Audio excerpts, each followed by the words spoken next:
Now, you are in the forefront of fighting anti-Semitism, and you speak out on behalf of Israel. And talk to me, Tucker Carlson, talk to me, the Heritage Foundation National Task Force to combat anti-Semitism, where you resigned recently. Yeah, well, let's see. Let's start. I've been newly appointed to serve on this task force. And we had a meeting actually in July in DC to discuss the issue of what we're going to do about these right-wing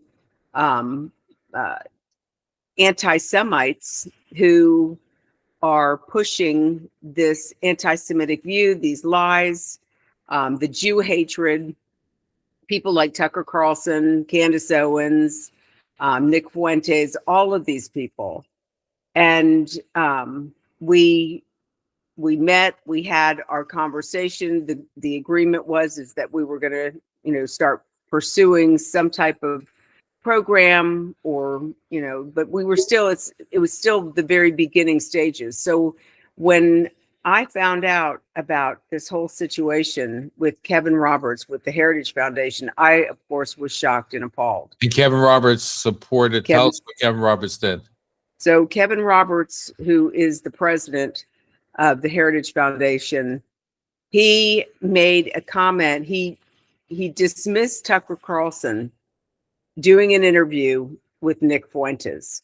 Now, Tucker Carlson has been a problem in the first place for me and for a lot of people, because he has promoted anti-Semitic beliefs. He's made anti-Semitic comments.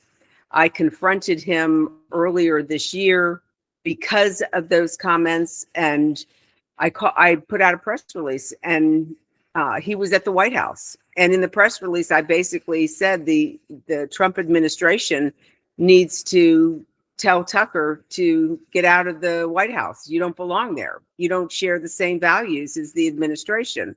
Well, that story got picked up in several leading publications across the globe. So Tucker, 3 days later, decides to call me. I don't know how he got my phone number, but he called me and said, "Is this Laurie Cardoza-Moore?" And I said, "Yes, it is." As soon as I heard the voice on the phone, I knew it was him. And he said, "No." He said, "Is this the Laurie Cardoza-Moore that publicly called me an anti-Semite?" I said, "Yes, it is." And he said, "Why would you say that?" I said, "Because why would you produce some of the interviews that you do?" And he started pushing me and saying, "What are you talking about? I haven't said anything anti-Semitic." I said, "Oh, yes, you did." And so I pointed out two just recent examples of videos I had seen. One, he was doing an interview with Piers Morgan. He lied to Piers on doing the interview on camera. He told Piers that the IDF intentionally, that's his words, intentionally kills Christians in Gaza.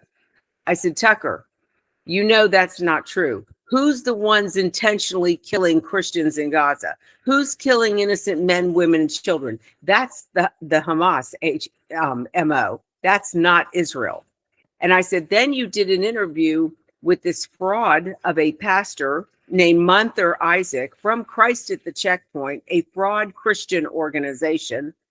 And you allowed the pastor to say that Israel is occupying Palestinian land." I said, "Tucker, you've read your Bible. You went to Sunday school.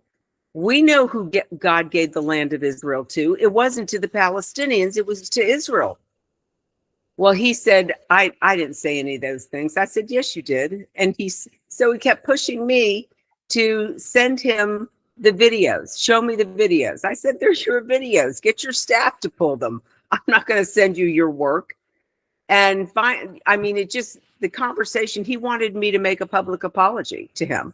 I said, "Oh, no, I'm not apologizing to you." And I said, "Look, this conversation is going nowhere." And I hung up on him. I haven't heard from him since. But so I already had a history with Tucker. So when I heard that Kevin Roberts was going to allow Tucker to be a part of the Heritage Foundation, in fact, he even said that Carlson will always be a close friend of the Heritage Foundation. And not only that, Roberts then attacked those who rightly opposed Carlson, calling them a venomous coalition and a globalist class of bad actors who serve someone else's agenda. This is Kevin Roberts, who's speaking about me, saying these things, accusing me of being this venomous person, and I've got a different agenda. Hello, Roberts, are you a Christian? Because if you are, you sure aren't setting a very good example. How dare you say that? And then the fact that Roberts would want to keep him on with the things that he has said, the anti-Semitic things he said. You know, there's been a lot of talk about, because he recently came out and said, I was just interviewing Fuentes because I wanted everybody to see what he believed. You know what? Don't patronize me, Tucker. You communicate a message. We've seen how you do your interviews. When you interview people you don't like Ted Cruz, you eat them alive. But when it's people you want to get their message out, you softball them, you make it look like, oh, I'm just free speech. I'm just giving him a chance to explain himself. No, we know exactly his strategy of what he's doing. But what really upset me is the lack of leadership with Kevin Roberts.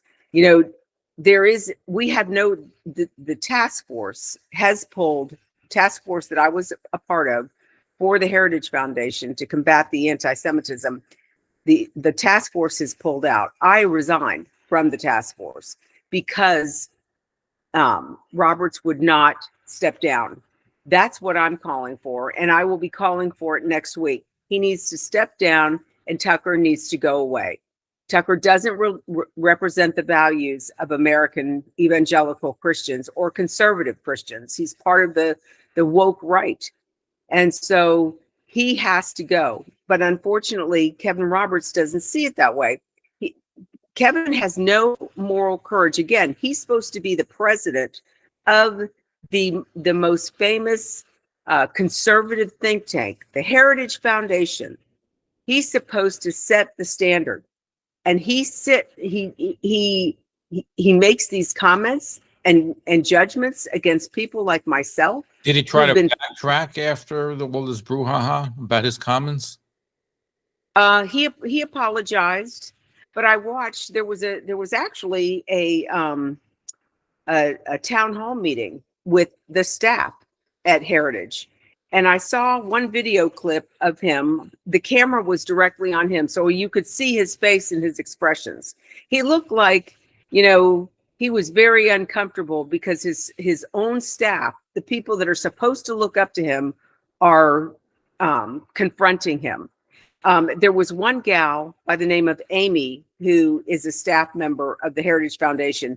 She said, and I quote, regarding his actions, Robert's actions, those are not the actions of a man who knows what time it is. They are not the actions of a man who knows how to tell time. I thought that is profound. Thank you for watching. If you like this content, you like our programs, please like and subscribe, as it helps the channel get these important conversations out there to a larger audience. So please become a supporter of TalkLine with Zev Brenner by liking us, by supporting us, and telling all your friends to watch. Thank you.